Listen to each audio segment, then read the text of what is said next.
Hey everybody, it is Stephanie here with Infernal TV, and I'm here with Adam of Lorna Shore. So how are you? I'm doing great. How are you? I'm doing good, thank you. All right, so now let's go into your most recent EP. So why did you decide to work on an EP instead of a full-length album? I think it was due to as simply as I can honestly put it, our album came out in 2020, so we couldn't do another album.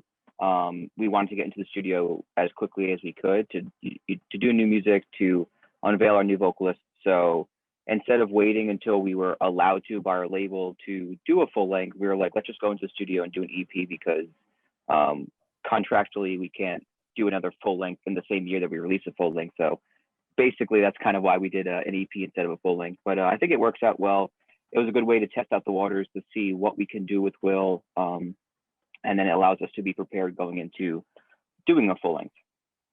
Awesome, and that actually leads me to my next question about working with Will.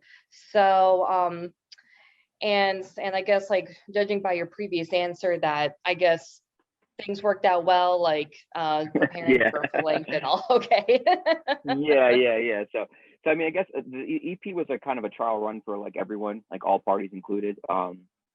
Because it's one thing to be able to perform someone else's material. It's another thing to write your own material within the band. So for me, I was like, well, obviously he can perform our material, but how would he be giving him a blank song? What would he write about? How would his delivery work with the band?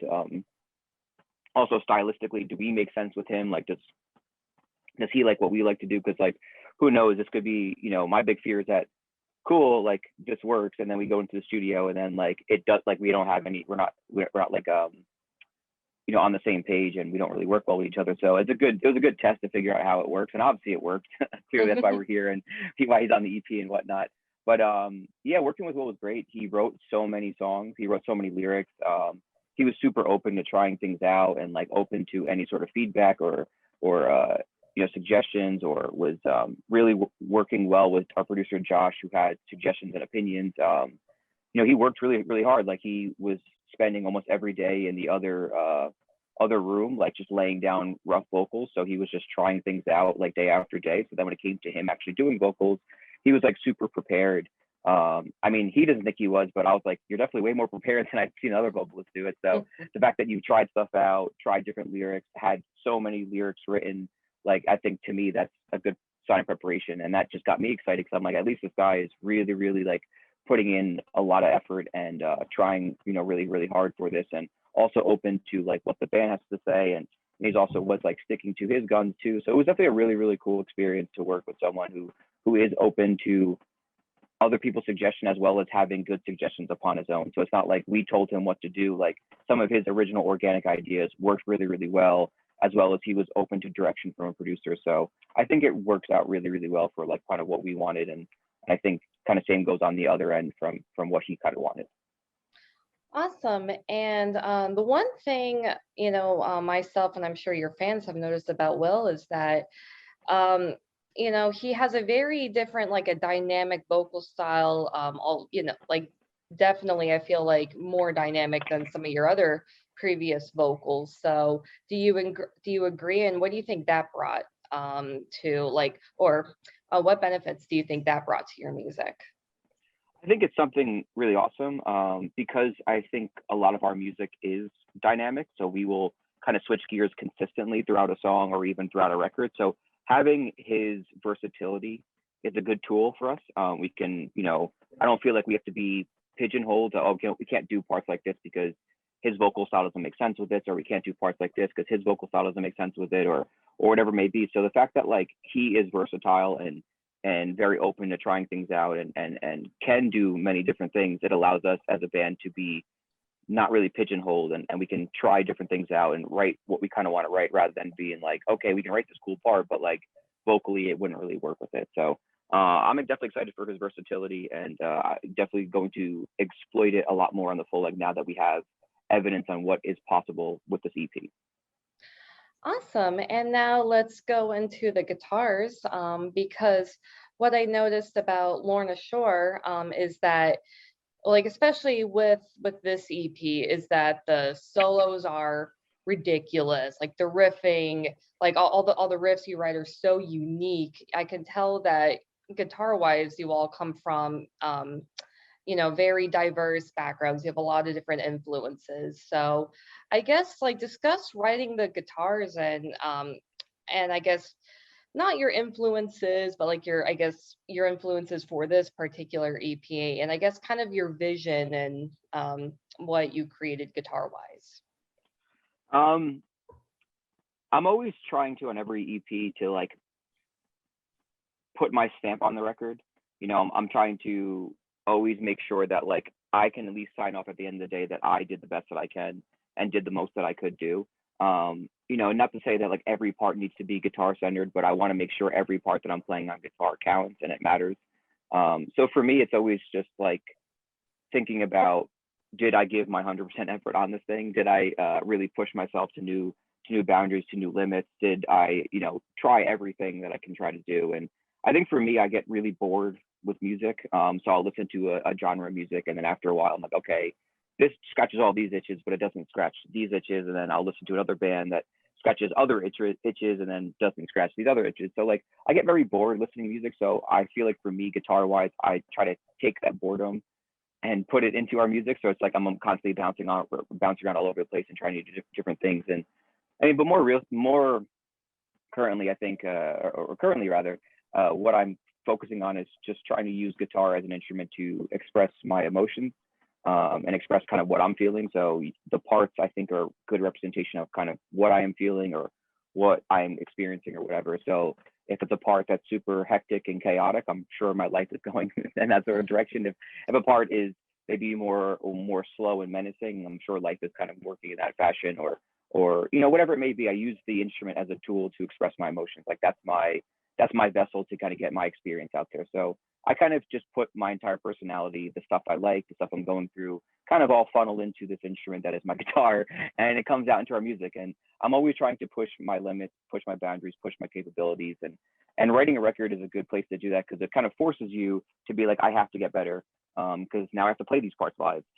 So it kind of, I really become very ambitious to like step out of my comfort zone, step out of my box, and do things that are challenging for me, because I want to grow as a musician. And putting something on paper, forcing me to learn how to play this is a good way to steer the ship a little bit more as far as my own independent growth. But yeah, it's just comes from a lot of trying to express myself, as well as getting bored with other genres of music after a period of time. So I'm trying to do a little bit of both of solve my boredom as well as express myself, is kind of what I think about when I'm writing guitar. Awesome. And then there's for this EP, you went back to blah, blah, blah. I can't talk. I'll just restart that question. For this EP, you went back to Josh Roder. So what was it about working with him previously that made you want to work with him again? Well, we had a great experience working with him. The two times we worked with him. So, I mean, we did a full length with them, but we recorded it in two different sessions. We did two singles and a full length. We had a good experience with the two singles, had a great experience with the full length. And then on top of that, like we have a good relationship with them. So it's someone that I talked to throughout the years. I mean, even through, 2020, I was talking to him about stuff, and even past recording, I would talk to him. So like, it would always be something that we have a good relationship with him. And on top of that, like from a production side, like he kind of shares the same vision we do, is that like we don't believe in any rules. So, and he's very much just like, there are no rules, so like embrace that. And I think that works for us, because I think in the past we've had not a lot, but we've had people that put a lot of limitations and stipulations on, you can't do this, you can't do that, you can't do that. And that just kind of like steps down on creativity.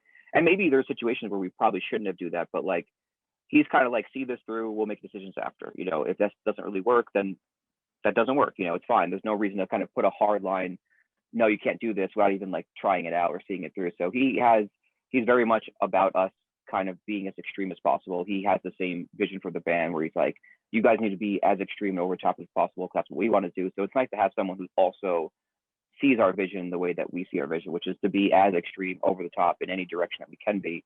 And he's very much just like the fuel on the fire of, yes, be extreme, be over the top, be ridiculous. This is heavy music. It should scare you. It should frighten you. It should be aggressive, intense. Like anything less than that, it's kind of like missing the mark. So it's nice to have someone that kind of sees our vision, sees us as people, and views music the kind of the same way that we view it.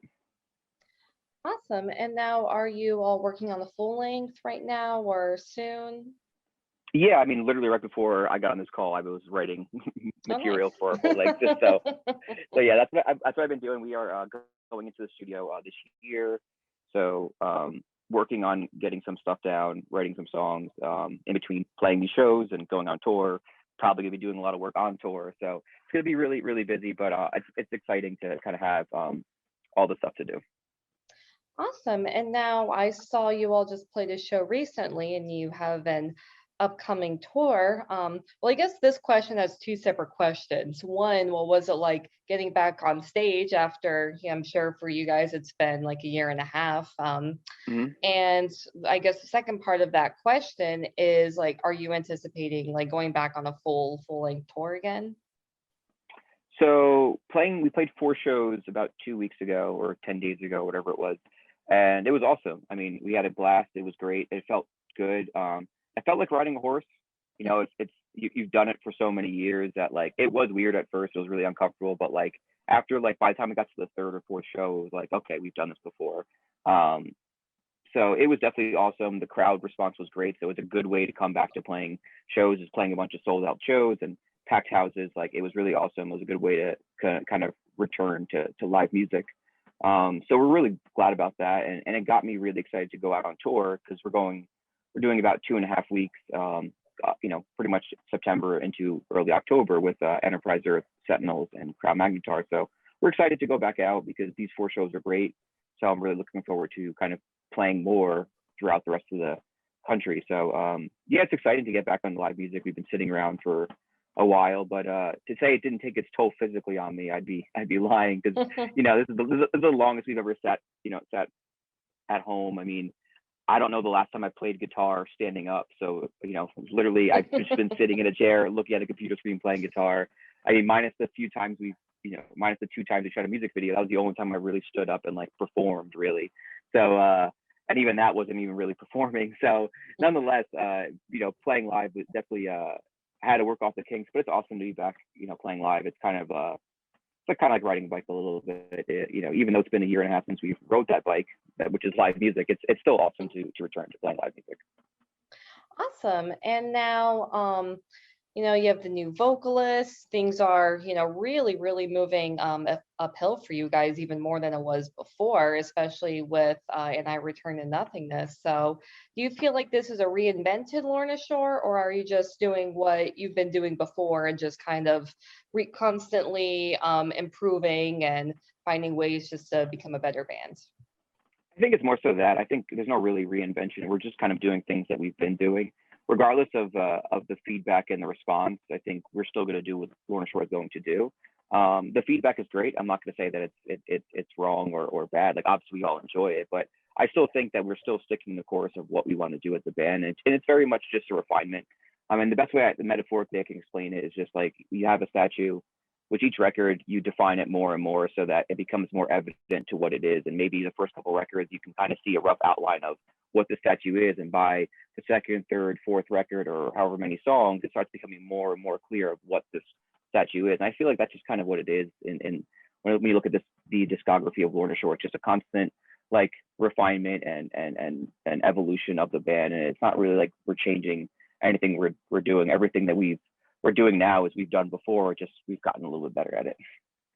Awesome. And now this is the last question. You can say anything you want. You can thank the fans, promote the tour, promote the EP. It's all you. All right, well, so I guess I'll just really do it all. I want to thank everyone for checking out the EP and listening to all the songs. Obviously, thank everyone who came out to these past shows a couple weeks ago. And I'm looking forward to seeing everyone out on tour in the next coming weeks. And I don't know. Listen to the EP if you haven't. If you do listen to it again and again and again and again. And yeah, I mean that's really all. Thank you for all for checking it out, and I hope to see everyone out on the road that I can see. All right, everybody. Thank you so much for checking out this interview. And I Return to Nothingness is out now. These guys have a lot of cool stuff coming up. They're doing a 2-week tour. I forgot to check the dates. Is it like a specific part of North America, or is it? It's like it's like the middle. I every time I explain it, it doesn't really make any sense. It's basically like the Midwest-ish into like Texas, the South.